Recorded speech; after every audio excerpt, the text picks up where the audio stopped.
Welcome to 360 Tamil. இன்னைக்கு இந்த வீடியோல நம்ம எந்த படத்தோட எக்ஸ்பிளனேஷன் பத்தி பார்க்க போறோம்னா, பாலிவுட்ல இப்ப ரீசெண்டா வெளியே இருக்க ஜர்சாமீன் அப்படின்ற படத்தை பத்தி தான் பார்க்க போறோம். அப்படின்னா தேசம் அப்படின்றது தான் அர்த்தமா இருக்கும்.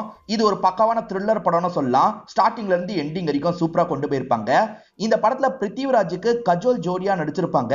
ரெண்டு பேருக்குமே 8 வயசு வித்தியாசம் இருக்கு. எப்படி இவங்க ரெண்டு பேரை பேரா போடலாம்னு யோசிச்சாங்கன்னு தெரியல. ஆக்சுவலா இந்த படத்தை பார்த்து முடிக்கும் போது கண்டிப்பா ஒரு தமிழ் படத்தோட ஞாபகம் உங்களுக்கு வரும். படத்தை பார்த்து முடிச்சதுக்கு அப்புறம் என்ன தமிழ் படம் உங்களுக்கு தோணுச்சு அப்படின்றத கமெண்ட் செக்ஷன்ல சொல்லுங்க. எக்ஸ்பிளனேஷனுக்குள்ள போறதுக்கு முன்னாடி வீடியோக்கு ஒரு லைக் போடுங்க. அது மூலியமா இந்த வீடியோ இன்னும் நிறைய பேர்கிட்ட கொண்டு போய் சேர்க்கப்படும். நான் பிளாட்டை சொன்னாலே ஸ்பாயிலர் ஆயிடும். அதனால பிளாட்டை சொல்லாம நேரடியா எக்ஸ்பிளனேஷனுக்குள்ள கொண்டு போயிடுறேன். இந்தியன் ஆர்மியை சேர்ந்த எல்லாருமே பேசிட்டு இருக்காங்க. ஆக்சுவலா மோசின்னு ஒரு நபரை பத்தி தான் பேசிட்டு இருக்காங்க. அந்த மோசினை பொறுத்த வரைக்கும் காஷ்மீர்ல நிறைய அட்டாக்லாம் பண்ணிருப்பான். அவன் யாரு என்னன்னு உங்களுக்கு அடையாளம் தெரியாம இருந்திருக்கும். அந்த மோசின்னு ரொம்ப வருஷம் இந்த விஷயத்தெல்லாம் பண்ணாம இருந்திருப்பான். இப்ப திரும்பி ஸ்டார்ட் பண்ணிட்டான்னு தெரிய வருது. ஏன்னா காஷ்மீர் இடமே ரொம்ப பதட்டமா மாறிடுச்சு. தொடர்ச்சி அட்டாக் நடந்துகிட்டே இருக்கு. ஆக்டிவா இல்லாத மோசின் திரும்பி ஆக்டிவா ஆயிருக்கான்றதுக்காக மோசினை பத்தி இவங்க பயங்கரமா விசாரிக்கிறாங்க. அப்பதான் டெரரிஸ்ட் காபில்னு ஒருத்தனை பத்தி தெரிய வருது. அவனோட கோட் நேம் தான் மோசின் போல அப்படின்ற மாதிரி இவங்க யோசிக்கிறாங்க. இப்ப காபில எப்படியாவது பிடிக்கணும்ன்ற மாதிரிலாம் இவங்க தேடி அலைஞ்சிட்டு இருக்காங்க. காபில் ஆளுங்க கூட ஒரு இடத்துல பதுங்கி இருக்கிறது உங்களுக்கு தெரிய வருது. அந்த இடத்துக்கு என்னோட டீம் அனுப்பியிருக்கன்ற மாதிரி இந்த சீனியர் சொல்லிட்டாரு. அந்த டீமோட ஹெட்டா தான் நம்ம படத்தோட ஹீரோ இருப்பாரு. இவர் பேரு விஜய் மேனன் அப்படின்றது. இவருமே ஆளுங்களெல்லாம் போக சொல்றாரு. ஆளுங்களும் பக்கத்துல போயிட்டு இருக்காங்க. ஒரு பில்டிங்கை நோக்கி தான் போயிட்டு இருக்காங்க. போயிட்டு இருக்கும் போதே ஏதோ தப்பா இருக்கிறத விஜய் மேனன் கண்டுபிடிச்சிடுறாரு. இது டிராப் மாதிரி தெரியுது, அந்த இடத்தையே வெடிக்க வைக்க போறாங்கன்னு இன்ஸ்ட்ரக்ஷன் கொடுக்குறாரு. ஆனா அவங்களுக்கு இன்ஸ்ட்ரக்ஷன் போய் சேரல. ஏன்னா ஜாமரை வச்சு கட் பண்ணிருக்காங்க. அவங்களுக்கு இன்ஸ்ட்ரக்ஷன் போய் சேரலன்னு தெரிஞ்சோன்னா ஹீரோ இருக்கார்ல, கேம்பை விட்டுட்டு வேகமா அந்த இடத்தை நோக்கி ஓடுறாரு. நில்லுங்க நில்லுங்க, உள்ள போகாதீங்கன்னு சொல்றாரு. ஆனா இவங்க அதுக்குள்ள உள்ள வந்துடுறாங்க. உள்ள வந்தோடனே டெரரிஸ்ட் ஆளுங்க இருக்காங்கல்ல, அந்த இடத்தையே வெடிக்க வச்சிடுறாங்க. வெடிச்சதுல நம்ம விஜய் மேனனும் பறந்து போய் விழுறாரு. இப்ப மறைஞ்சிருக்க ஆளுங்கெல்லாம் வெளியே வந்து இங்க இருக்க ஆர்மி ஆளுங்களை ஷூட் பண்ணிட்டு இருக்காங்க. விஜய் மேனனும் பதிலுக்கு ஷூட் பண்ணிட்டாரு. இப்ப ரெண்டு டீமுக்குள்ளேயும் பயங்கரமா சண்டை போயிட்டு இருக்கு. விஜய் மேனன் நிறைய பேரை ஷூட் பண்ணிடுறாரு. முக்கியமா அந்த காபில எப்படியாவது உயிரோட பிடிக்கணும்னு நினைக்கிறாரு. காபிலும் தம்பியும் சேர்ந்த மாதிரி விஜய் மேனன் கூட சண்டை போடுறாங்க. இவரும் பதிலுக்கு சண்டை போடுறாரு. ஒரு ஸ்டேஜ்ல ரெண்டு பேரையும் அடிச்சு விழ வச்சிடுறாரு. இவர்கிட்ட இப்ப கன் இருக்கு. கன் பாயிண்ட்ல ரெண்டு பேரையும் லாக் பண்றாரு அப்படின்ற மாதிரி நமக்கு காட்டுறாங்க. இங்கதான் படத்தோட டைட்டில போடுறாங்க. இன்னைக்கு விஜயோட பர்த்டேவா இருக்கும். வைஃப் வந்து வாழ்த்துக்கள்லாம் சொல்றாங்க. ஒரு பர்த்டே பார்ட்டி ஏற்பாடு பண்ணிருக்காங்க போல. இவங்களுக்கு தெரிஞ்ச எல்லாருமே இந்த இடத்துக்கு வந்திருக்காங்க. பையன் உங்ககிட்ட பேசணும்னு சொல்லியிருக்கான். எல்லாரும் முன்னாடியும் சொல்ல நினைக்கிறத சொல்ல போறான்ற மாதிரி வைஃப் சொல்றாங்க. பையனுக்காக இவருமே வெயிட் பண்ணிட்டு இருக்காரு. இப்ப பையன் அருமான் இந்த இடத்துக்கு வரான். அருமானை பொறுத்த வரைக்கும் திக்கி தான் பேசுவான். இப்ப திக்கி பேச ஆரம்பிக்கிறான். என்ன சொல்றானா, அப்பா உங்களை நினைச்சா எனக்கு பெருமையா இருக்கு. நான் உங்களை மாதிரியே ஒரு நல்ல சோல்ஜரா வருவன்ற மாதிரிலாம் பேசுறான். ஆனா அதை ரொம்ப திக்கி பேசுறான்ல, இவருக்கு ரொம்ப எம்பாரஸ்மெண்டா இருக்கு. எல்லாருமே இப்படி பாக்குறாங்களே, சோல்ஜரோட பையன் எப்படி இருக்கானேன்னு யோசிப்பாங்களே அப்படின்ற மாதிரிலாம் இவர் ஃபீல் பண்ணிட்டு இருக்காரு. இவர் நினைச்ச மாதிரியே எல்லாருமே அவங்களுக்குள்ள குசுன்னு பேசிட்டு இருக்காங்க. என்ன இந்த பையனுக்கு திக்கிற ப்ராப்ளம் இருக்கான்ற மாதிரிலாம் பேசிட்டு இருக்காங்க. இதெல்லாம் இவரோட காதுல கேக்குது இல்ல, இவர் கொஞ்சம் அப்செட் ஆயிடுறாரு. இப்ப கோவமா இந்த இடத்தை விட்டு எந்திரிச்சு போயிடுறாரு. என்ன அப்பா கேட்காம எந்திரிச்சு போயிட்டாருன்ற மாதிரி இந்த பையன் ஃபீல் பண்ணிட்டு இருக்கான். இப்ப நைட்டு நேரம் இவங்களுக்குள்ள டிஸ்கஷன் மாதிரி ஏற்படுது. எதுக்காக இந்த மாதிரி பண்ற, பையன் எவ்வளவு ஃபீல் பண்ணிருப்பான் அப்படின்ற மாதிரி ஹஸ்பண்ட் கிட்ட சண்டை போடுறாங்க. அவன் பயந்தவனா இருக்கலாம், திக்கி பேசுறவனா இருக்கலாம், என்னதான் இருந்தாலும் நம்ம பையன், நீ இந்த மாதிரிலாம் நடந்துக்க கூடாது அப்படின்ற மாதிரி சொல்றாங்க. என் அப்பா என்ன மாத்தின மாதிரி அவனை மாத்தணும்னு நினைச்சேன், அது தப்பா, அப்படிலாம் இவனை மாத்த முடியாது போல அப்படின்ற மாதிரி இவர் கொஞ்சம் விரக்தியா பேசிட்டு இருக்காரு. இவர் இந்த மாதிரி விரக்தியா பேசுறத மேல இருந்து பையன் கவனிச்சிடறான். அச்சுச்சோ பையன் கவனிச்சிட்டானே அப்படின்ற மாதிரி இவருமே யோசிக்கிறாரு. மேற்கொண்டு சண்டை போடாம அமைதியா இங்க இருந்து கிளம்பிடுறாரு. பையன் இதை கேட்டதுனால ரொம்பவே அப்செட் ஆயிடுறான். அம்மா தான் சமாதானப்படுத்துறதுக்காக வந்துடுறாங்க. அப்பா பேசினதை பெருசா எடுத்துக்காது அப்படின்ற மாதிரி ஆறுதல் சொல்லிட்டு இருக்காங்க. அதுக்கு அந்த பையன் இருக்கான்ல, அப்பாக்கு என்ன பெருசா பிடிக்கலையோன்ற மாதிரி எனக்கு அடிக்கடி தோணும். ஆனா அப்படி இல்லைன்னு என்ன நானே தேத்திட்டு இருப்பேன். ஆனா இப்ப பிடிக்கலன்றது எனக்கே தெரிஞ்சிருச்சுமா அப்படின்ற மாதிரி பேசுறான். அப்படிலாம் சொல்லக்கூடாதுரா, அப்பாக்கு ஒன்னு ரொம்ப பிடிக்கும்ன்ற மாதிரி இவங்க சமாதானப்படுத்திட்டு இருக்காங்க. இவங்க இந்த மாதிரிலாம் சமாதானப்படுத்திட்டு இருக்கும் போது ஹீரோவும் பேசுறதுக்காக வராரு. ஆனா பையன் ஏற்கனவே ரொம்ப சோகத்துல இருக்கான். இப்ப நம்ம பேச வேணாம் அப்படின்ற மாதிரி இங்க இருந்து கிளம்பிடுறாரு. இப்ப நடந்த விஷயத்த நினைச்சு கொஞ்சம் ஃபீலிங்கா இருக்காரு. இப்பதான் இவரோட பிளாஷ்பேக்கை நமக்கு காட்டுறாங்க. ஏறக்குறைய இவருக்கு 10 வயசு தான் இருக்கும். அப்பயும் இவரோட அப்பா இருக்காருல, பயங்கரமா இவருக்கு சொல்லிலாம் தர ஆரம்பிச்சிருவாரு. அந்த இடத்தை எய்ம் பண்ணி ஷூட் பண்ணுன்னு சொல்றாரு. இவர் சின்ன பையன்ல பயந்துகிட்டே இருக்காரு. அப்பா கத்தை ஏடவிடமா ஷூட் பண்ணி கீழே விழுந்துடுறாரு. ஏண்டா உன்னால ஷூட் பண்ண கூட முடியாதா, நீ ஒரு சோல்ஜரோட பையன், அதுக்கேத்த மாதிரி நடந்துக்கோ அப்படின்னு அப்படின்ற மாதிரி அப்பா பயங்கரமா இவரை திட்டி இருப்பாரு. நம்ம அப்பா நம்மள திட்டின மாதிரி நம்ம பையனை திட்டினதே இல்லையே, நம்மள மாதிரி சோல்ஜரா மாத்திரம் தானே ஆசைப்படுறோம், அத பையன் புரிஞ்சுக்காம இப்படி வருத்தப்படுறானே அப்படின்ற மாதிரிலாம் இந்த இடத்துல இவர் ஃபீல் பண்ணிட்டு இருக்காரு. இப்ப மறுநாள் காலையில வீட்டுல இருக்கும் போது இவருக்கு போன் கால் வருது. யார் பேசுறான்ற மாதிரி இவர் விசாரிக்க ஆரம்பிக்கிறாரு. இந்த சமயம் பையன் இருக்கான்ல, இவங்களுக்குன்னு ஒரு இடம் தந்திருப்பாங்க, அந்த இடத்துல இருக்க பசங்க கூட கிரிக்கெட் விளையாடிட்டு இருக்கான். இப்ப பால் வெளியே விழுந்துருது போல, எடுக்கிறதுக்காக இந்த பையன் வெளியே போறான். இந்த சமயம் பேசிட்டு இருக்கவன் யாருன்றது தெரிஞ்சிருது. ஆக்சுவலா காபில தம்பி மாட்டிருக்காங்கல்ல, அவங்க ரெண்டு பேரையும் விட சொல்லி தான் ஒருத்தன் பேசிட்டு இருக்கான். விடலனா என்ன செய்வ அப்படின்ற மாதிரி இவர் தெனாவட்டா பேசிட்டு இருக்காரு. உன் பையன் வீட்டுல தான் இருக்கானான்னு பாருன்ற மாதிரி அவன் சொல்றான். அந்த சமயம் பையன் பால் எடுக்கிறதுக்காக வெளியே போயிருப்பான். பையன் வீட்டுக்குள்ள இல்லன்னு தெரிஞ்சோன்னு இவர் இருக்கார்ல, வேக வேகமா வெளியே வந்துடுறாரு. பையன் எங்க போனா அப்படின்ற மாதிரி ஆளுங்க கிட்ட எல்லாம் விசாரிச்சுட்டு இருக்காரு. இப்ப பையன் எங்கன்னு பதட்டமா தேடிட்டு இருக்கும் போது பையன் அங்க பசங்க கூட சேர்ந்த மாதிரி கிரிக்கெட் தான் விளையாடிட்டு இருக்கான். அங்க ஒரு பேக்கரி இருக்கும், பேக்கரி ஓனர் பையன் கூட சேர்ந்து தான் கிரிக்கெட் விளையாடிட்டு இருக்கான். அந்த பேக்கரி ஓனர் பையனை தேடி வந்தீங்களா அப்படின்ற மாதிரிலாம் இவர்கிட்ட பேச்சு கொடுக்குறாரு. ஆக்சுவலா இவரை பொறுத்த வரைக்கும் காலனி மாதிரியான இடத்துல இருக்காருல, அங்க ஒரு ஃபங்க்ஷன் நடக்க போது, அதுக்கு நான் தான் சப்ளை பண்ண போறேன் அப்படின்ற மாதிரிலாம் இந்த பேக்கரி ஓனர் பேசுறாரு. அப்படியா, சரி சரின்ற மாதிரி இவரும் கேட்டுக்கிறாரு. இப்ப பையனும் அப்பாவை பார்த்தோன்னா அப்பா கிட்ட பேசுறதுக்காக பக்கத்துல வந்துடுறான். பையன் கிரிக்கெட் விளையாண்டதெல்லாம் இவர் பார்த்தார்ல, நீ ரொம்ப நல்லா பேட்டிங் பண்ணன்ற மாதிரி சொல்லிட்டாரு. நீங்க பாத்தீங்களாப்பா அப்படின்ற மாதிரி இவனுமே சந்தோஷமா கேட்கிறான். இப்ப நடந்துட்டு இருக்கும் போது அப்பாவோட கையை பிடிக்கணும்ன்ற மாதிரி கையை பிடிச்சுக்கிறான். ரெண்டு பேருமே சேர்ந்த மாதிரி வீட்டை நோக்கி நடந்துட்டு இருக்காங்க. அப்பன்னு பார்த்து இவருக்கு போன் கால் வந்துருது. அப்பா பேசிட்டு வரன்ற மாதிரி இவருமே போன்ல பேச ஆரம்பிச்சிடுறாரு. அப்பா நமக்கு டைமே ஸ்பெண்ட் பண்ண மாட்டாரு அப்படின்ற மாதிரி இந்த பையன் ஃபீல் பண்றான். நீ தான் மோசின்னு எங்களுக்கு தெரியும், உன் அடுத்தடுத்த பிளான சொல்லுன்ற மாதிரி காபில் கிட்ட கேட்கிறாரு. நான் ஒன்னும் மோசின் இல்லன்ற மாதிரி அவன் சொல்றான். அடுத்தடுத்த பிளானையும் அவன்கிட்ட சொல்ல முடியாதுன்ற மாதிரி தெனாவட்டா பேசுறான். உன் தம்பியை நாங்க டார்ச்சர் பண்ணுவோம், அதுல நீயே உண்மையை சொல்லுவன்ற மாதிரி சொல்லிட்டாரு. என் தம்பி எதுவும் பண்ணிடாத, என் தம்பியை விட்டுன்ற மாதிரிலாம் இவன் கத்திட்டு இருக்கான். ஆனா இவர் இருக்கார்ல, கூட்டு போங்கன்ற மாதிரி ஆளுங்க கிட்ட சொல்லிட்டாரு. இதனால காபில் பயங்கரமா கோவப்பட்டு இருக்கான். இவங்க காலனில ஒரு ஃபங்க்ஷன் நடக்க போகுதுன்னு சொன்ன பாத்தீங்களா, இப்ப அம்மா ரெடி ஆயிட்டு இருக்காங்க. பையன் மட்டும் சோகமா இருக்கான். அப்பா வரலன்றதுனால தான் சோகமா இருக்கான்றதை இவங்க புரிஞ்சுக்கிறாங்க. இப்ப பையனுக்காக ஒரு செயினை போட்டு விடுறாங்க. இன்னும் கொஞ்ச நாள்ல அப்பாக்கு எப்படியும் லீவ் கிடைக்கும்ல, நம்ம 3 பேருமே சேர்ந்த மாதிரி ட்ரிப்புக்கு போலான்ற மாதிரி சொல்றாங்க. சரின்ற மாதிரி இவருமே சந்தோஷமா ஏத்துக்கிறாரு. இப்ப ஃபங்க்ஷன் அட்டெண்ட் பண்றதுக்காக இவங்க வெளியெல்லாம் வந்துடுறாங்க. இவங்க ஃபங்க்ஷன்ல டான்ஸ் ஆடுறதெல்லாம் பார்த்துட்டு இருக்காங்கல்ல, அப்பதான் அந்த இடத்துல லோடெல்லாம் இறக்குறதுக்காக பேக்கரி ஓனர் வந்திருக்காரு. கூட பையனும் வந்திருக்கான். அந்த பையன் வான்ற மாதிரி இந்த பையனை கூப்பிடுறான். ஃப்ரெண்டு கூப்பிடுறாமா, நான் வந்துடுறேன்ற மாதிரி இவனுமே அந்த இடத்துக்கு போயிடுறான். ரெண்டு பேருமே சேர்ந்த மாதிரி லோடெல்லாம் இறக்கிட்டு இருக்காங்க. நம்ம ஹீரோக்கு மிரட்டுற மாதிரி கால் வந்தது பாத்தீங்களா, எங்க இருந்து அந்த கால் வந்தது அப்படின்றத இப்பதான் ஆளுங்க கண்டுபிடிச்சிருக்காங்க. பக்கத்துல இருக்க பேக்கரியில இருந்து தான் அந்த கால் வந்திருக்கு. அப்படியே கட் பண்ணி அப்பா பையனை நமக்கு காட்டுறாங்க. கொஞ்சம் வில்லத்தனமா மாறிடுறாங்க. இந்த பையனை தூக்குறதுக்காக தான் இந்த இடத்துக்கு வந்திருக்காங்க அப்படின்றது தெரிய வருது. நம்ம பையனை தான் தூக்க வாய்ப்பு இருக்குன்னு ஹீரோவும் புரிஞ்சுக்கிறாரு. இப்ப ஒய்ஃபுக்கு திரும்ப திரும்ப கால் பண்றாரு. ஒய்ஃப் அந்த இடத்துல டான்ஸ் ஆடிட்டு இருக்காங்க. அதனால போனை கவனிக்காம இருக்காங்க. அச்சச்சோ போனை எடுக்க மாட்டாளே அப்படின்ற மாதிரி இவருமே செம்ம வேகமா வீட்டுக்கிட்ட வந்துட்டு இருக்காரு. அந்த சமயம் கரெக்டா அவங்களோட லாரி கிளம்பிட்டு இருக்கு. இந்த லாரியை விடக்கூடாது அப்படின்ற மாதிரி இவருமே ஃபாலோ பண்றாரு. பின்னாடி இவரோட டீமும் வந்துட்டு இருக்காங்க. செம்ம வேகமா ஃபாலோ பண்ணிட்டு இருக்காங்க. அப்ப பின்னாடி வர டீம் இருக்காங்கல்ல, ராக்கெட் லான்ச்சரை வச்சு அட்டாக் பண்ணலான்ற மாதிரி அட்டாக் பண்றாங்க. இவர் வேணான்னு சொல்றதுக்கு வராரு. அதுக்குள்ள அட்டாக் பண்ணிருக்காங்க. இப்ப லாரி பரண்டு போய் விழுது. அச்சச்சோ உள்ள இருக்க பையனுக்கு என்ன ஆயிருக்குமோ அப்படின்ற மாதிரி இவருமே இந்த இடத்துல ரொம்ப பதட்டப்பட்டு இருக்காரு. இப்பதான் ஒய்ஃபும் பையன் எங்க போனான்ற மாதிரி தேடிட்டு இருக்காங்க. இவர் இருக்கார்ல, அந்த லாரியை ஓபன் பண்ணி பார்க்கலான்னு பக்கத்துல வந்து பாக்குறாரு. லாரியை ஓபன் பண்ணா உள்ள யாருமே கிடையாது. ஆக்சுவலா அவங்க ரெண்டு பேரும் வேற ஒரு லாரியில தான் போயிட்டு இருப்பாங்க. இவங்களை ஏமாத்துறதுக்காக தான் இந்த லாரியை அனுப்பி வச்சிருப்பாங்க.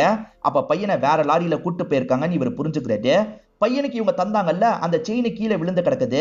பையனுக்கு ஏதோ ஆயிருக்குன்றதை இந்த இடத்துல இவங்க புரிஞ்சுக்கிறாங்க. அதுக்கப்புறம் தான் ஹஸ்பண்ட் கிட்ட இருந்து கால் வந்ததா பாக்குறாங்க. பையனை ஒழுங்கா பாத்துக்க மாட்டியா அப்படின்ற மாதிரி இவர் ஒய்ஃபு கிட்ட கோவப்படுறாரு. ஒய்ஃபு பதிலுக்கு இவர்கிட்ட கோவப்படுறாங்க. ஆக்சுவலா இவரோட எதிரிங்க இவரை எதுவுமே பண்ண முடியாம தான் பையனை தூக்கி இருக்கிறதா ஒய்ஃபு நினைக்கிறாங்க. என் பையனை எனக்கு திரும்பி கொண்டு வந்து சேர்த்துருங்க, எப்படியாவது பண்ணிருங்க அப்படின்ற மாதிரிலாம் ரொம்ப கெஞ்சிட்டு இருக்காங்க. இவங்க ரெண்டு பேர் பேசிட்டு இருக்கும் போது அசிஸ்டன்ட் ஒரு தகவலை சொல்றதுக்காக வராரு. ஒய்ஃபு கொஞ்சம் தள்ளி போய் நின்னுக்கிறாங்க. மோசின் கிட்ட இருந்து தான் மெசேஜ் வந்திருக்கு. காபில் தம்பியை விட்டுட்டா பையனை விடுறதா சொல்லியிருக்கான்ற மாதிரி அசிஸ்டன்ட் சொல்லிட்டாரு. காபில் தான் உண்மையான மோசின்னு, நம்மளை ஏமாத்துறதுக்காக தான் இந்த மாதிரி அனுப்பியிருக்காங்க, பாத்துக்கலான்ற மாதிரிலாம் சொல்லிட்டு இருக்காரு. இதை கவனிச்சிட்டு இருக்க ஒய்ஃப் இருக்காங்கல்ல, ஒருவேளை உங்ககிட்ட இருக்க காபில் உண்மையான மோசினா இல்லைன்னா என்ன பண்ணுவீங்க, அந்த மோசின் சொல்ற மாதிரி தயவு செஞ்சு பண்ணுங்க, எனக்கு என்னோட பையன் உயிர் தான் முக்கியம்ன்ற மாதிரி சொல்றாங்க. இவங்க மோசின்னு நினைச்சுதான் காபில பிடிச்சிருக்காங்க. உண்மையான மோசின் அவன் இல்லையான்ற மாதிரி இவருமே யோசிச்சுட்டு இருக்காரு. இப்ப மிரட்டுற மாதிரி இவர்கிட்ட போன்ல பேசுறாங்க. உன் பையன் எங்க கண்ட்ரோல்ல தான் இருக்கான், ஒழுங்கா அவங்க ரெண்டு பேரை விட்டுன்ற மாதிரிலாம் பேசிட்டு இருக்காங்க. இவர் அதெல்லாம் விட முடியாதுன்னு பேசுறாரு. அதுக்குள்ள பையன் கிட்ட அவங்க போனை கொண்டு போயிடுறாங்க. எப்படியாவது காப்பாத்துங்கப்பா அப்படின்ற மாதிரி பையன் கேக்குறான். இவரோட முகமே மாறிடுது. ஒய்ஃபுமே தள்ளி இருந்து இந்த விஷயத்தெல்லாம் கவனிச்சிட்டு இருக்காங்க. இப்ப என்ன பண்றது அப்படின்ற மாதிரிலாம் இவர் யோசிக்கிறாரு. இவரோட மேலதிகாரிங்க இருக்காங்கல்ல, உன் பையனை காப்பாத்துறது தான் முக்கியம், இவங்க ரெண்டு பேரை சொல்ற இடத்துல ஒப்படைச்சிரு அப்படின்ற மாதிரி இவர்கிட்ட சொல்லிடுறாங்க. ஆனா இவருக்கு மனசு கேட்க மாட்டேங்குது. இந்த மாதிரி ஆளுங்களை எப்படி ஒப்படைக்கிறது அப்படின்ற மாதிரி யோசிக்கிறாரு. இவருக்கு தேசப்பற்று ரொம்ப அதிகமா இருக்கும். அதை பத்தி எல்லாம் யோசிக்கிறாரு. அதே சமயம் பையனையே இவருக்கு பிடிக்கும். பையனை பத்தியும் யோசிக்கிறாரு. இது எல்லாத்தையும் யோசிச்சுக்கிட்டே அந்த இடத்துக்கு இவர் டிராவல் பண்ணிட்டு இருக்காரு.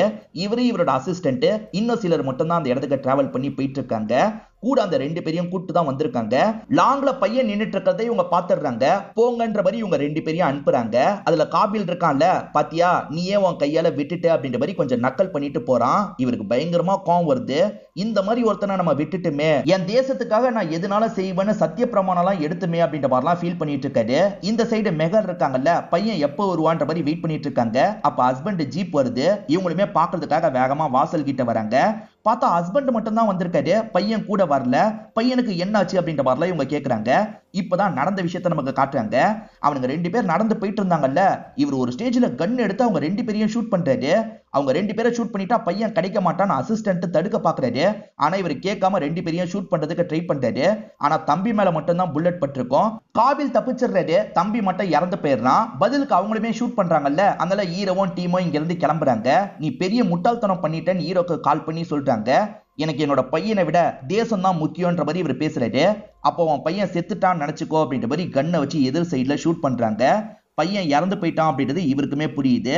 இவர் இப்ப சோகமா ஒய்ஃபு கிட்ட இந்த விஷயத்த சொல்லிட்டு இருக்காரு. எதுக்காக இந்த மாதிரி பண்ண அப்படின்ற மாதிரி ஒய்ஃபுமே இவர் மேல கோவப்படுறாங்க. இந்த இடத்துல ஃபீல் பண்ணி அழுதுட்டு இருக்காங்க. அப்படியே 8 வருஷம் கழிச்சு நடக்கிறத நமக்கு காட்டுறாங்க. இப்போ ஒரு மர்ம நபரை நமக்கு காட்டுறாங்க. ஒரு பகுதியில நிறைய ஹாஸ்டேஜ் எல்லாம் தீவிரவாதிங்க கிட்ட மாட்டிருக்காங்கன்ற மாதிரி இவங்களே ஆர்மிக்கு தகவல்லாம் அனுப்பி விடுறாங்க. ஆர்மிக்கு இந்த தகவல் கிடைக்குது. அசிஸ்டன்ட் தான் இந்த தகவலை ஹீரோ கிட்ட சொல்லிட்டாரு. அப்போ உடனே அந்த இடத்துக்கு ஆளுங்களை அனுப்பலாம், ஆனா கொஞ்சம் கவனமா போங்கன்ற மாதிரி சொல்லிட்டாரு. ஆளுங்களும் சரின்ற மாதிரிலாம் ஏத்துக்கிறாங்க. இப்ப ஆளுங்க கவனமா அந்த இடத்துக்கு வந்துட்டு இருக்காங்க. உண்மையிலேயே 2-3 தீவிரவாதிங்க கண்ட்ரோல்ல நிறைய பேர் மாட்டிருக்காங்க. அந்த தீவிரவாதிகளை காலி பண்ணி அங்க மாட்டிருக்க மக்களை காப்பாத்திடுறாங்க.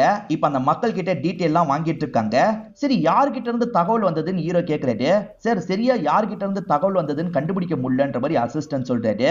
காப்பாற்றப்பட்ட மக்கள் டீடைல்ஸ் எல்லாம் கொடுத்துட்டு இருக்காங்கல்ல, அதுல ஒருத்தன் அர்மான் அப்படின்ற மாதிரி அவனோட பேரை சொல்லிட்டு இருக்கான். எது அர்மானா அப்படின்ற மாதிரி நடக்க ஆரம்பிச்ச ஹீரோவும் நின்றுறாரு. அவனை பார்க்கணுன்ற மாதிரி பொறுமையா பக்கத்துல போறாரு. அவனும் அந்த சமயம் திரும்புறான். திரும்பினவன் இவரை பார்த்து அப்பான்ற மாதிரி சொல்றான். நம்ம பையனான்ற மாதிரி இவர் ஷாக் ஆயிட்டு இருக்காரு. என் பையன் நிறைய மாறிட்டான்னு சொல்றாரு. 8 வருஷம் ஆயிருக்குல்ல சார் அப்படின்ற மாதிரி அசிஸ்டன்ட் சொல்றாரு. இந்த 8 வருஷம் என்ன நடந்தது அப்படின்ற மாதிரி பையன் கிட்ட நிறைய விசாரணை எல்லாம் நடந்துட்டு இருக்கு. பையன் திக்காம நார்மலா பேசுறான். என் பையன் திக்குவானே, இப்ப எப்படி நார்மலா பேசுறான்ற மாதிரி ஹீரோ லைட்டா சந்தேகத்தோட தான் பார்த்துட்டு இருக்காரு. தகவல் கொடுத்து ஒய்ஃப் இந்த இடத்துக்கு வந்திருப்பாங்க. இந்த 8 வருஷம் ஹஸ்பண்டும் ஒய்ஃபும் சரியா பேசாம தான் இருக்காங்கன்றது நமக்கு தெரிய வருது. இப்ப கூட பேசாம ஒருத்தர் பாத்துக்கிறாங்க. இப்ப இவருமே ரூம்க்கு கூட்டு வராரு. இதுதான் பையன்ற மாதிரி காட்டுறாரு. இவங்க பயங்கரமா எமோஷனல் ஆகி பையனை கட்டிலாம் பிடிச்சிட்டு இருக்காங்க. இப்ப பையனை வீட்டுக்கு கூட்டு வந்து கூட இருந்து தூங்க வச்சிடுறாங்க. ஹஸ்பண்டுமே இதை பார்த்துட்டு இருக்காரு. இப்ப ஓடி வந்து ஹஸ்பண்டை கட்டி பிடிச்சிடுறாங்க. திரும்பி இவங்க ரெண்டு பேருமே பேச ஆரம்பிச்சிடுறாங்கன்னு நமக்கு காட்டுறாங்க. காலையில சமயம் ஹீரோ இருக்காருல, பையனை பார்க்கலான்ற மாதிரி ரூம் கதவை திறக்கிறாரு. பையன் இருக்கான்ல, ஒரு கையில தண்டால் எடுத்துட்டு இருக்கான். பாடி எல்லாம் பயங்கரமா மாறி இருக்கு. அதே மாதிரி முதுகுல நிறைய காயம் இருக்கு. என்ன ஆளே கொஞ்சம் வேற மாதிரி மாறிட்டான்ற மாதிரி யோசிக்கிறாரு. ஏன்னா இவரோட பையன் ரொம்ப வீக்கானவனா இருப்பான். எப்படி இவ்வளவு ஸ்ட்ராங்கா மாறினான்ற மாதிரி யோசிக்கிறாரு. அவன் முதுகுல காயெல்லாம் இருக்கே, அதை பத்தி விசாரிச்சீங்களான்ற மாதிரி கேக்குறாரு. விசாரிச்சோம் சார், 2 வருஷத்துக்கு மேல உங்க பையனை டார்ச்சர் பண்ணிருக்காங்க, அதனால தான் அப்படி தழும்புலாம் ஏற்பட்டிருக்குன்ற மாதிரி அசிஸ்டன்ட் சொல்றாரு. இப்ப இவருமே வீட்டுல இருக்க ரூமுக்கு போன் பேசிக்கிட்டே வந்துட்டு இருக்காரு. அப்ப ரூம்ல இருந்து பையன் வெளியே வரான். என் ரூம்ல என்ன பண்ற அப்படின்ற மாதிரி இவர் கேக்குறாரு. உங்க ரூம்ல இன்டர்நெட் இருக்குன்ற மாதிரி அம்மா சொன்னாங்க, யூஸ் பண்றதுக்காக தான் போனன்ற மாதிரி சொல்றான். சரின்ற மாதிரி இவரும் ஏத்துக்கிட்டு செக் பண்றதுக்காக வராரு. முதல்ல ஹிஸ்டரியை தான் செக் பண்றாரு. பார்த்தா ஹிஸ்டரி அவன் டெலீட் பண்ணிருக்கிறது தெரியுது. எதுக்காக இதை டெலீட் பண்ணிருக்கான்னு யோசிக்கிறாரு. இப்ப 3 பேருமே சாப்பிடுறதுக்காக வந்திருக்காங்க. ஹீரோவும் லைட்டா பையன் கிட்ட பேச்சு கொடுக்க ஆரம்பிக்கிறாரு. 8 வருஷம் ரொம்ப கஷ்டப்பட்டிருப்பல்ல, 2 வருஷத்துக்கு மேல உன்னை டார்ச்சர் பண்ணாங்களாமே, எப்படிலாம் டார்ச்சர் பண்ணாங்கன்னு கேக்குறாரு. இந்த பையனும் நடந்த விஷயத்த சொல்லிட்டு இருக்கான். இப்ப இவர் கொஞ்சம் சந்தேகப்படுற மாதிரி சில கேள்வியை கேட்கிறாரு. 2 வருஷம் டார்ச்சர் பண்ணாங்க, சரி எப்படி டார்ச்சர் பண்றதை திடீர்னு நிறுத்துனாங்க அப்படின்ற மாதிரி கேட்கிறாரு. இவர் சந்தேகப்படுற மாதிரி தான் கேள்வி கேட்கிறாருன்னு ஒய்ஃபுக்கு புரிஞ்சிருது. எதுக்காக இந்த மாதிரி கேள்வி கேட்கறீங்கன்ற மாதிரி ஒரு பார்வை பாக்குறாங்க. இவர் மேற்கொண்டு எதுக்காக ஹிஸ்டரியை டெலீட் பண்ண அப்படின்ற மாதிரி கேட்கிறாரு. இல்ல நெட் ரொம்ப ஸ்லோவா இருந்தது, கிளியர் கேட்ச் பண்ணா கொஞ்சம் ஸ்பீடா இருக்கும், அதுக்காக தான் பண்ணன்ற மாதிரிலாம் இவன் சொல்றான். ஆனா பையன் மேல ஹீரோக்கு பயங்கரமா டவுட் வந்துருது. பையன் தூங்கிட்டு இருக்கும் போது பையனுக்கு தெரியாம லைட்டா ரூம்குள்ள வந்துடுறாரு. ஏதாவது இருக்குமான்ற மாதிரி செக் பண்ணிட்டாரு. பார்த்தா இவரோட போன் ஒண்ணு அவன் வச்சிருக்கான். நம்ம போனை எதுக்காக இவன் எடுத்து வச்சிருக்கான் அப்படின்ற மாதிரி இவருமே இந்த இடத்துல யோசிக்கிறாரு. இப்ப காலையில பார்த்தா ஒரு இடத்துல டெரரிஸ்ட் அட்டாக் நடந்திருக்க போல, நிறைய பேர் அதனால இறந்து போயிருக்காங்கன்ற மாதிரி நியூஸ்ல சொல்லிட்டு இருக்காங்க. ஹீரோக்கும் அந்த தகவல்லாம் வந்துருது. ஹீரோவும் சீனியரை பார்த்து பேசுறதுக்காக வந்துடுறாரு. 8 வருஷம் இந்த மாதிரி எந்த ஒரு அட்டாக்கும் நடக்கல, திரும்பி ஆரம்பிச்சிருச்சு அப்படின்ற மாதிரிலாம் சீனியர் கோவப்பட்டு இருக்காரு. ஹீரோக்கு நம்ம பையன் தான் இதை பண்ணிருப்பானா அப்படின்ற மாதிரிலாம் தோணுது. ஆக்சுவலா இங்க இருந்து தான் யாரோ இன்ஃபர்மேஷன் தந்து பண்ணிருக்காங்கன்ற மாதிரியே உங்களுக்கு தெரிய வருது. அதனால தான் பையன் மேல சந்தேகப்படுறாரு. என்ன சார் யோசிச்சுட்டு இருக்கீங்கன்ற மாதிரி அசிஸ்டன்ட் கேட்கிறாரு. இவருக்கு பையன் மேல சந்தேகம்லாம் வந்தது பாத்தீங்களா, அதை பத்திலாம் கொஞ்சம் கொஞ்சமா அசிஸ்டன்ட் கிட்ட ஷேர் பண்ணிட்டு இருக்காரு. இந்த சமயம் வீட்டுல இருக்க அர்மான் இருக்கான் பாத்தீங்களா, அப்பாவோட ரூமை நோக்கி வரான். அந்த ரூம்ல நிறைய கன்னெல்லாம் அவர் வச்சிருப்பாரு. அதுல ஒரு கன்னெல்லாம் எடுத்து பார்த்துட்டு இருக்கான். அப்பன்னு பார்த்து பின்னாடி ஹீரோ வந்துடுறாரு. ஹீரோ கண்ணால பாயிண்ட் பண்றாரு, இவனும் பாயிண்ட் பண்றான். இப்ப இவன் கொஞ்சம் கொஞ்சமா கண்ணை கீழே இறக்கிடுறான். என் ரூம்ல என்ன பண்ற அப்படின்ற மாதிரி ஹீரோ கேட்கிறாரு. கண்ணெல்லாம் பாக்குறதுக்காக தான் வந்தன்ற மாதிரி இவன் சொல்றான். இவன் கையை தூக்கு அப்படின்ற மாதிரி பையனை லாக் பண்ண மாதிரிலாம் நிக்க வச்சிருக்காரு. அப்ப ஒய்ஃப் இந்த இடத்துக்கு வந்துடுறாங்க. என்ன பண்ணிட்டு இருக்கீங்கன்ற மாதிரி ஹஸ்பண்ட் கிட்ட கோவப்படுறாங்க. எனக்கே தெரியாம என்னோட போனை இவன் எடுத்திருக்கான், அந்த போன் மூலியமா தகவலை பாஸ் பண்ணிருக்கான்னு நினைக்கிறேன்ற மாதிரிலாம் சொல்லிட்டு இருக்காரு. அவன் போன் இல்லைன்னு சொன்னா நான் தான் உங்களோட ஸ்பேர் போனை எடுத்து தந்தேன் போதுமான்ற மாதிரி இவங்க இந்த இடத்துல கோவப்படுறாங்க. நீ தப்பா எடுத்துக்காத, ரூம்குள்ள போன்ற மாதிரி பையனை அனுப்பி விடுறாங்க.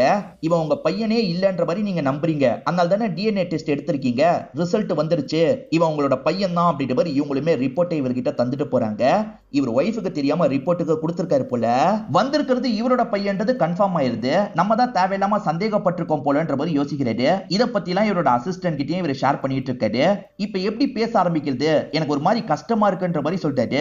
சார் சாரில இருந்து ஆரம்பிங்க சார், எல்லாம் சால்வ் ஆயிடும் அப்படின்ற மாதிரி அசிஸ்டன்ட் சொல்லிட்டாரு. இவரும் சரின்ற மாதிரிலாம் ஏத்துக்கிறாரு. இப்ப வீட்டுக்கு வந்தவர் நேரா பையனோட ரூம்க்கு வந்துடுறாரு.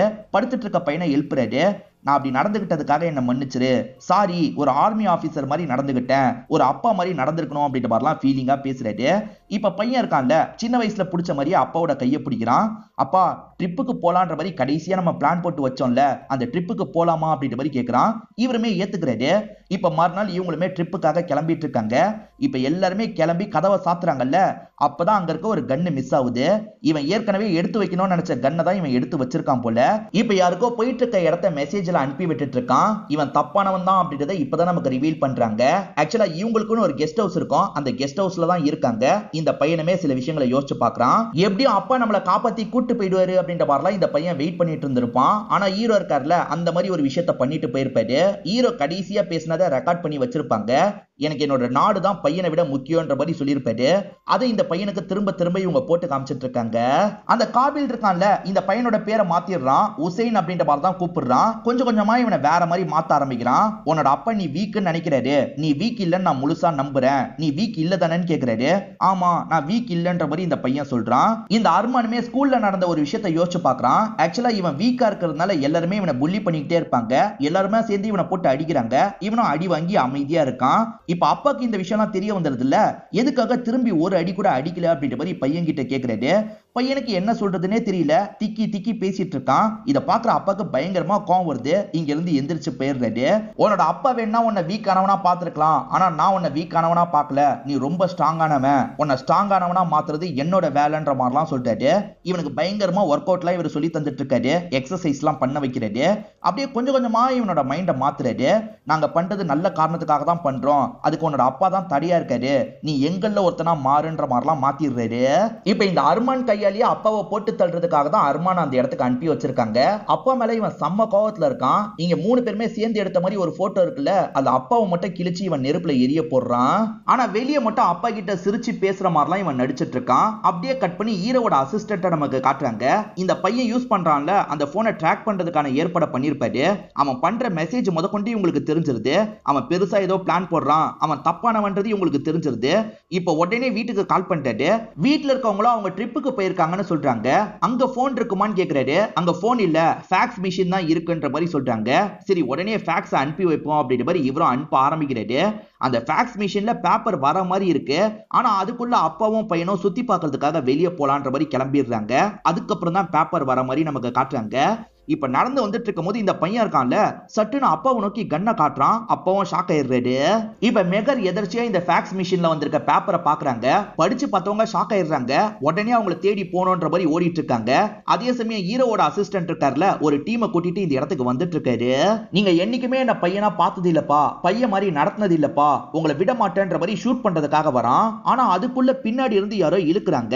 அப்ப இவன் திரும்புறான்ல, தெரியாதனமா ட்ரிகரை பிரஸ் பண்ணிடுவான். அம்மா தான் இவனை பிடிச்சி இழுத்து அம்மாவை இவன் ஷூட் பண்ணிடுறான். அவங்க பொத்துன்னு கீழே விழுந்துடுறாங்க. இப்ப ஹீரோவும் என்னாச்சு ஏதாச்சுன்னு பாக்குறாரு.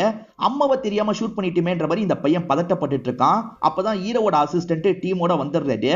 இப்ப இவனை ஷூட் பண்றதுக்கு ட்ரை பண்றாங்க. இவன் மாட்டக்கூடாது, இங்க இருந்து ஓடிடணும் அப்படின்ற மாதிரி வேகமா ஓடுறான். தெரியாதனமா அம்மாவை ஷூட் பண்ணிட்டுமே அப்படின்ற மாதிரி பயங்கரமா ஃபீல்லாம் பண்ணிட்டு இருக்கான். இந்த எல்லா விஷயத்தையும் காபில பார்த்து இவன் சொல்லிட்டு இருக்கான். காபிலுக்கு ஒரு பையன் இருப்பான், அவன் பேரு யூசுப் அப்படின்றது. அவனுக்கு இதுல பெருசா நம்பிக்கையே கிடையாது. இவனை வச்சு ஹீரோவை அழிச்சிடலான்னு பாத்தீங்க. ஆனா இவன் ஹீரோவை ஷூட் பண்ணாம தெரியாம அம்மாவை ஷூட் பண்ணிருக்கான். அதுக்கே இவ்வளவு ஃபீல் பண்ணிட்டு இருக்கான். இவனை வச்சுலாம் நீங்க நினைச்ச எதையுமே பண்ண முடியாதுன்ற மாதிரி சொல்றான். ஆனா இவர் இருக்கார்ல, இவனை வச்சு ஹீரோவை காலி பண்ண முடியுமா என்னன்னு எனக்கு தெரியல. ஆனா இவனை வச்சு ஹீரோவை ரொம்ப காயப்படுத்தலாம். அப்படி காயப்படுத்தினாலே போதும் அப்படின்ற மாதிரி இவருமே சொல்லிட்டு இருக்காரு. இப்போ ஒய்ஃப் ஓரளவுக்கு தேடி வந்துடுறாங்க. ஷோல்டர்ல தான் புல்லட் பட்டிருக்கு போல. ஒய்ஃப் இருக்காங்கல்ல, நீங்க சொன்னது சரிதான், நான் தான் தப்பா புரிஞ்சுக்கிட்டேன் அப்படின்ற மாதிரி சொல்லிட்டாங்க. என்னதான் இருந்தாலும் நம்ம பையன் மாறிடுவாங்க, நம்ம பையனுக்கு திரும்பி ஒரு சான்ஸ் தாங்க அப்படின்ற மாதிரிலாம் கேட்டுட்டு இருக்காங்க. ட்ரை பண்றேன் அப்படின்ற மாதிரி இவரும் சொல்றாரு. இதுக்கப்புறம் காஷ்மீர்ல எந்த ஒரு அட்டாக்கும் நடக்கிறதுக்கு நான் விட மாட்டேன் அப்படின்ற மாதிரி இவர் டிவி சேனலுங்களுக்கு பேட்டிலாம் தந்துட்டு இருக்காரு. இந்த விஷயத்த காபிலும் மத்த ஆளுங்களும் கவனிச்சிட்டு இருக்காங்க. பையனுமே கவனிச்சிட்டு இருக்கான். அம்மா தப்பிச்சிட்டாங்கன்னு பையனுக்கு தெரியுது. இப்ப வீட்டுக்கு கால் பண்றான். மெகரும் போன் எடுத்து யாருன்ற மாதிரி கேக்குறாங்க. இந்த பையன் எதுவுமே பேசாம கொஞ்ச நேரம் அம்மா பேசுறத கேட்டுட்டு இருக்கான். பையன் தான் கால் பண்ணிருக்கான் அப்படின்றத இவங்களுமே புரிஞ்சுக்கிறாங்க. வேற எங்கெல்லாம் அட்டாக் நடக்க வாய்ப்பு இருக்கு, எப்படி தடுக்கிறது அப்படின்ற மாதிரிலாம் இவங்க யோசிச்சுட்டு இருக்காங்க. அப்பதான் இவங்களுக்கு புதுசா ஒரு இன்ஃபர்மேஷன் கிடைக்குது. இவங்க சீனியர் இருக்கார்ல, ஒரு பகுதிக்கு போயிட்டு இருக்காரு. சீனியரை காலி பண்ற மாதிரி ஐடியா வச்சிருக்காங்க போல, தகவல் கிடைச்சிருக்குன்ற மாதிரி அசிஸ்டன்ட் சொல்லிட்டாரு. அந்த இடத்துக்கு போகணும்னு யோசிக்கிறாங்க. அப்படியே கட் பண்ணி சீனியர் வந்துட்டு இருக்க ரோட்டை நமக்கு காட்டுறாங்க. அதுக்கு ஆப்போசிட் சைட்ல தான் இந்த கேங் வந்துட்டு இருக்கு. அவர் வரும்போது அடிச்சு தூக்குறது தான் பிளான் போல. இவங்களுமே அடிச்சு தூக்குறதுக்காக வேகமா வந்துட்டு இருக்காங்க. அடிச்சு தூக்கலான்னு பார்த்தா நடுவுல ஒரு லாரி வந்து இவங்களை அடிச்சு தூக்கிடுது. ஹீரோ தான் டீமை கூட்டிட்டு இந்த இடத்துக்கு வந்திருப்பாரு. இப்போ ஒரு கார் டேமேஜ் ஆயிடுச்சுல, மீதி 2 கார்ல ஆளுங்க இருப்பாங்க. அவங்களுமே இறங்கி ஷூட் பண்ணலாம் அப்படின்ற மாதிரி ஷூட் பண்ண ஆரம்பிக்கிறாங்க. ஹீரோவும் டீமும் பதிலுக்கு ஷூட் பண்ணிட்டு இருக்காங்க. அப்பதான் அந்த டீம்ல பையனும் இருக்கான்றத ஹீரோ கவனிக்கிறாரு. இவர் மத்தவங்களெல்லாம் ஷூட் பண்றாரு. ஆனா பையனை ஷூட் பண்றதுக்கு வாய்ப்பு கிடைச்சாலும் இவர் ஷூட் பண்ண மாட்டாரு. பையனுக்கு திரும்பி வாய்ப்பு தரணும், பையனை மாத்தணும் அப்படின்ற மாதிரிலாம் இவர் யோசிச்சுட்டு இருக்காரு. இவர் காபில இந்த இடத்துல சமாளிச்சிட்டு இருக்காரு. அந்த சமயம் யூசுப் இருக்கான்ல, இங்க இருந்து கிளம்பிடலாம் அப்படின்ற மாதிரி வேகமா பையனை அங்க இருந்து கூட்டு போயிட்டு இருக்கான். இதெல்லாம் இவர் லாங்ல இருந்து கவனிச்சுட்டு தான் இருக்காரு. ஒரு ஸ்டேஜ்ல காபில் இருக்கார்ல, வண்டி எடுத்துட்டு கிளம்ப பாக்குறாரு. காபில மட்டும் விட்டுறக்கூடாது அப்படின்ற மாதிரி இவர் வேற ஒரு வண்டியில ஃபாலோ பண்ணிட்டு இருக்காரு. அவன் வண்டியை திரும்ப திரும்ப இடிச்சிட்டு இருக்காரு. இப்படி 2 பேருமே இடிச்சுக்கிட்டே வந்துட்டு இருக்காங்கல்ல, ஒரு சரிவுல ஏடகுடமா 2 பேரோட வண்டியும் சரிஞ்சிட்டு இருக்கு. இப்ப அந்த இடத்துல வண்டி வெடிச்சிருது. அந்த காபிலோட கால்ல பயங்கரமா அடிபட்டு இருக்கும். தவண்டே இங்க இருந்து தப்பிச்சு போயிடலான்ற மாதிரி தவண்டுட்டு இருக்காரு. ஆனா ஹீரோ ஒரு ஸ்டேஜ்ல இவனுக்கு பக்கத்துல வந்துடுறாரு. இதுக்கு மேல நீ தப்பிக்க முடியாதுன்ற மாதிரி லாக் பண்றாரு. ஒரு பெரிய அட்டாக்க ஸ்டாப் பண்ணிட்டாங்கன்ற மாதிரி நியூஸ்ல சொல்லிட்டு இருக்காங்க. இப்ப காபில லாக் பண்ண மாதிரி இவர் பேசிட்டு இருக்காரு. காபில் இருக்கான்ல, என் தம்பியை நீ சாவடிச்சிருக்க கூடாது, என் தம்பியை சாவடிச்சதுக்காக தான் உன்னோட பையனை உனக்கு எதிராக திருப்பி விட்டுருக்கேன் அப்படின்ற மாதிரிலாம் சொல்றான். நீ போட்டு வச்சிருக்க எந்த ஒரு திட்டமும் நடக்காது அப்படின்ற மாதிரிலாம் ஹீரோ சொல்லிட்டு இருக்காரு. நான் போட்டு வச்ச திட்டத்தெல்லாம் இதுக்கப்புறம் நான் பண்ணணுன்ற அவசியம் இல்ல, வெளியே இருந்து உன்னோட பையன் எனக்காக பண்ணுவான்ற மாதிரிலாம் சொல்றான். இந்த சைடுல யூசுப் இருக்கான்ல, அர்மானை போட்டு அடிச்சிட்டு இருக்கான். என் அப்பா கிட்ட உன்னை நம்பாதன்னு சொன்னேன், அவர் கேட்கல, இப்ப அவர் மாட்டிக்கிட்டாரு, எல்லாம் ஒன்னால் தான் அப்படின்ற மாதிரி போட்டு அடிக்கிறாரு. இவர் கூட இருக்க ஆளுங்களும் போட்டு அடிக்கிறாங்க. இப்ப இவனுக்கு ஸ்கூல்ல நடந்த விஷயம் ஞாபகம் வருது. ஸ்கூல்ல அடி வாங்கிட்டோம், இந்த இடத்துல திரும்பி அடிக்கணும்ன்ற மாதிரிலாம் யோசிக்கிறான். அவங்க எட்டி மிதிச்சுக்கிட்டே இருக்காங்கல்ல, ஒரு ஸ்டேஜ்ல காலை பிடிச்சு தடுத்துறான். இப்ப எந்திரிச்சு அவங்க கூட பயங்கரமா சண்டை போடுறான். நிறைய பேர் இருப்பாங்க, எல்லாரையும் போட்டு அடிச்சிடறான். அதே மாதிரி யூசுஃபை போட்டு இப்ப அடிச்சிட்டு இருக்கான். யூசுஃபோட கழுத்தை பிடிச்சு தூக்குன மாதிரி நிறுத்திடுறான். நான் ஒன்னும் வீக்கானவன் கிடையாது, என்ன யாராலையும் தடுக்க முடியாது, அது விஜய் மேனனா இருந்தாலும் சரிதான் அப்படின்ற மாதிரிலாம் கழுத்தை விட்டுறான். அப்படியே கட் பண்ணி ஹீரோவை காட்டுறாங்க. நம்ம பையனை நமக்கு எதிராகவே திருப்பி விட்டுட்டானே, என்ன நடக்க போதோன்ற மாதிரிலாம் யோசிச்சுட்டு இருக்காரு. இவர் சோகமா இருக்கிறதுனால ஒய்ஃபும் பக்கத்துல வந்து ஆறுதல்லாம் சொல்லிட்டு இருக்காங்க. இன்னைக்கு பையன் கன்னோட எல்லாம் வந்தாங்க பாத்தீங்களா, அதை பத்தி எல்லாம் இவர் ஒய்ஃபு கிட்ட சொல்லிட்டு இருக்காரு. அவன் முழுசா மாறிட்டான், திரும்பி நம்ம அருமானா மாத்த முடியுமா தெரியலன்ற மாதிரி சொல்லிட்டாரு. அப்படி சொல்லாத, நிச்சயமா நம்ம பையன் நமக்கு கிடைப்பான், நீ அதுக்கேத்த மாதிரி ஏதாவது பண்ணுன்ற மாதிரிலாம் கேட்டுட்டு இருக்காங்க. இப்ப ஹீரோவும் சில விஷயங்களை யோசிச்சு பாக்குற மாதிரி நமக்கு காட்டுறாங்க. இவருக்கு குழந்தை பிறந்ததுல இருந்து அந்த குழந்தைய நல்லபடியா தான் வளர்த்திருப்பாரு. பையன் கொஞ்சம் வீக்கானவனா இருக்கான், பயந்தவனா இருக்கான்ல, அதனால தான் பையனை விட்டு இவர் கொஞ்சம் விலகி இருப்பாரு. என்னதான் இருந்தாலும் பையன் மேல இவர் ரொம்ப பாசம் வச்சிருப்பாரு. அதை பையன் புரிஞ்சுக்க மாட்டானே அப்படின்ற மாதிரி தான் பயங்கரமா ஃபீல் பண்ணிட்டு இருக்காரு. மேகரும் ஒரு பக்கம் ஃபீல் பண்ணிட்டு இருக்காங்க. அப்படியே கட் பண்ணி பையனை நமக்கு காட்டுறாங்க.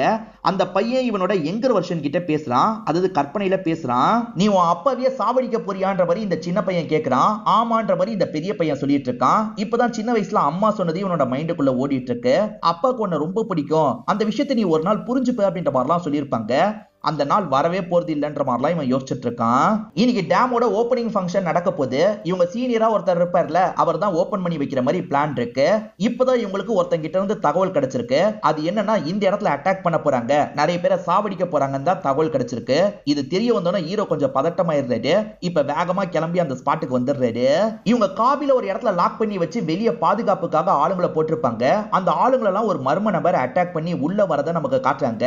இப்ப அந்த நபரை பார்த்தோன்னா காபி இருக்கார்ல, மோசின் வந்துட்டியா, திறந்து விடுன்ற மாதிரிலாம் சொல்லிட்டாரு. வந்த மர்ம நபர் யாருன்னு நமக்கு தெரியல. இவனோட கட்டை கழட்டி விட்டுறான். கழட்டி விட்டவன் இவன் கூட சண்டை போடுறான். இதுக்கு காப்பாத்த வந்தவன் சண்டை போட்டுட்டு இருக்கான் அப்படின்றது நமக்கு தெரிய மாட்டேங்குது.